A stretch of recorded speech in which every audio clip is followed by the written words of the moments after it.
Okay, in the Mexican most vulnerable states, there is a lot of demand for new homes, which has not been properly attended, both from the formal sector and from the informal sector, which is better described as those Mexicans who are not part of a social security system, but which are also subjects of the constitutional right for a house.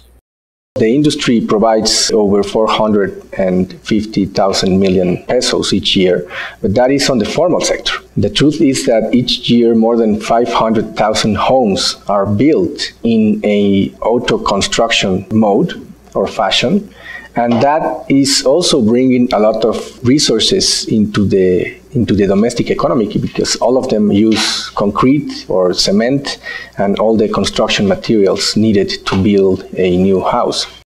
We are focusing on this year in particular, not only on those families with lower incomes, which is obviously an instruction from President Enrique Peña Nieto, and in compass with the social view of our sector leader, who is Mrs. Rosario Robles. We are focusing in the development of a new scheme, robust, financially adequate, to offer those Mexicans without the possibility to be part of the social security system, who do not have a sub-account, savings account for housing, and to provide them with access to better finance. The truth is that at the moment, this sector, which is very wide, we're talking about more than half our lag in housing is in the informal sector. So we are talking about probably 4 to 5 million people who are in need of a new home and without access to Social Security.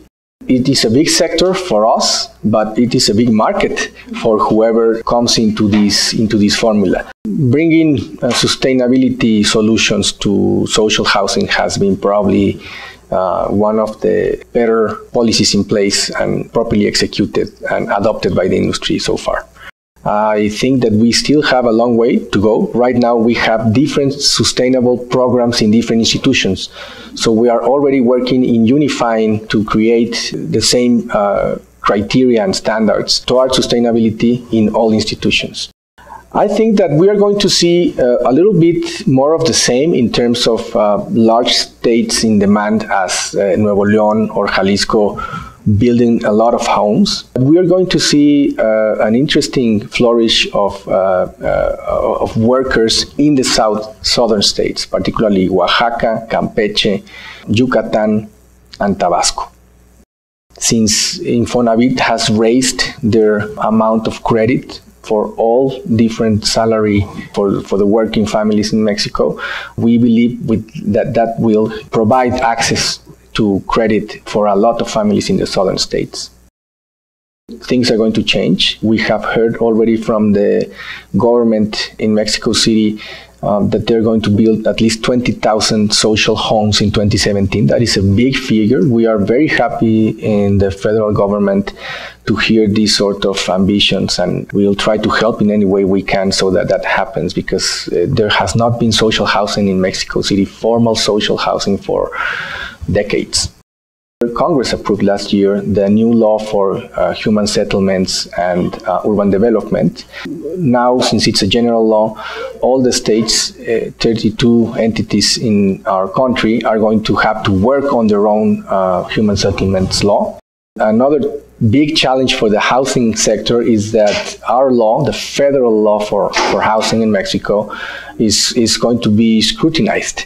We have seen already a lot of actors and stakeholders talking about how we need to modernize the federal law of housing and perhaps even consider making it a general law. 1/4 of all Infonavit's life credits given in 40 years or more than 40 years of existence have been delivered in the past 4 years. This year is very important because, as you know, economy, not only in Mexico, but regionally and globally, is not diminishing, but certainly not growing. in the domestic economy, the housing or dwelling construction is probably going to be the first economy driver in 2017, and we are obviously concerned and conscious about it. And we are going to maintain the production levels of social housing.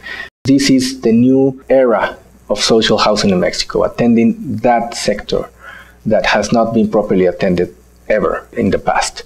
So for us, it's a whole new approach to properly provide Mexican families access to exercise that right for a sustainable home. For the industry, it is obviously a new market. For the commercial banking system, it is a new market. And it is okay that they look at it that way, because it is a new market. It is bringing a lot. If you sum the 450,000 million pesos each year with what is being introduced into the formal market by just buying different components, it probably doubles in size the amount of money circulating just to provide for the building of new homes or the enhancement of existing ones.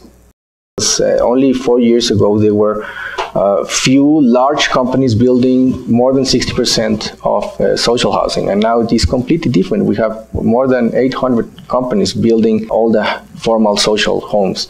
We need the industry to engage in that, and we need also for them to look at the other market, because if they think that their niche or their area of comfort is to continue to build homes for working beneficiaries in Mexico, I think that they need to widen that view, because that is a very big market. Somebody needs to build those homes.